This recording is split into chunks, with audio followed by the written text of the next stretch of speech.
I think that's what drew me to the boots in the first place. It certainly wasn't the price, which had been a month's worth of my advertising salary. I didn't wear the boots often, only when I needed a boost of rawhide courage. Starting a brand new career hundreds of miles away from any family and friends, qualified. Solemnly, Oliver watched me wrestle the boots onto my feet. He knew to respect the boots. With the proper footwear intact, I felt ready to face the appointment that morning at my aunt's shop. My shop. Running Stitch was in Rolling Brook, a small, mostly Amish town 2 miles south on Ohio's Route 83, 5 minutes from my new home. In front of Running Stitch, I climbed out of my little SUV to find my aunt's lawyer, Harvey Lemontop, waiting for me on the sidewalk. Martha Yoder, who had managed the shop during my aunt's illness, was with him. Harvey was a short man and resembled a pillow with arms, because of the way his belly hung out over his belt. His dress shirt was open at the throat, and his diamond-printed necktie hung crookedly from his neck. Where Harvey was disheveled, Martha was as neat as could be in a plain navy dress, crisp black apron, and white prayer cap. I parked diagonally in the spot directly in front of the quilt shop and climbed out of the SUV. Oliver hopped onto the pavement with a solid thump. He cocked his head at me, showing off his large, bat-like ears to their best advantage. They resembled antennae, one black and the other white, searching for a signal as they flicked back and forth. The shop was on the center block of Sugar Tree Street, the main road going through Rolling Brook. Unlike Millersburg, which was dissected by Ohio 83 going north to south and Ohio 39 going east to west, Rolling Brook was off the state routes, so the traffic consisted of the Amish living nearby and English tourists. Running Stitch was a brick-faced shop that had been painted olive green. A darker green awning covered the entry. Several Amish-style quilts hung from quilt racks in the large picture window. On the left side of Running Stitch was a bare red-brick woodworking shop. A 50-ish Amish man with a long gray beard was standing outside the shop, a black felt hat atop his head.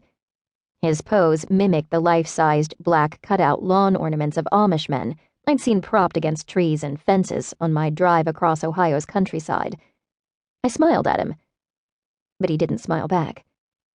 Miss Braddock, I'm glad you made it here safely. How was your trip? Harvey shook my hand. His was damp, and it reminded me of holding raw chicken. It was long, but fine. Please call me Angie. He nodded. You remember Martha Yoder? Yes, of course, I said.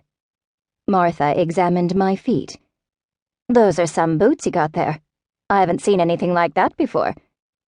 Don't the farmers wear boots? I asked. Work boots, sure, but nothing like those. Clearly, those boots are not for working. Was that a dig? I shook it off. Thank you so much for taking care of the shop while Auntie was ill. I used the Pennsylvania Dutch word for aunt, and for agreeing to stay on. I know I will need your help as I get started. Martha smoothed her hands over her apron. It was my pleasure. I wished she had been well enough to visit the shop more often these last few months. Oliver barked a greeting. Ignoring Martha, he waddle-walked over to Harvey for a head scratch. The lawyer obliged, and Oliver shook his stubby tail in doggy glee. Harvey motioned to the door. Shall we go in? Martha unlocked the shop's door. Inside, she flicked on the overhead lights, illuminating the store.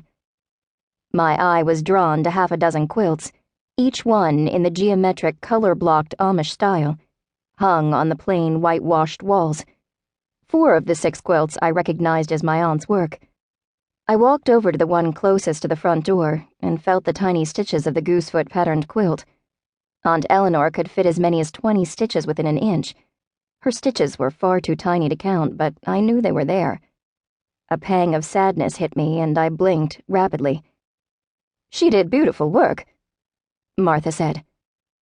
I nodded and forced myself to look at the rest of the shop.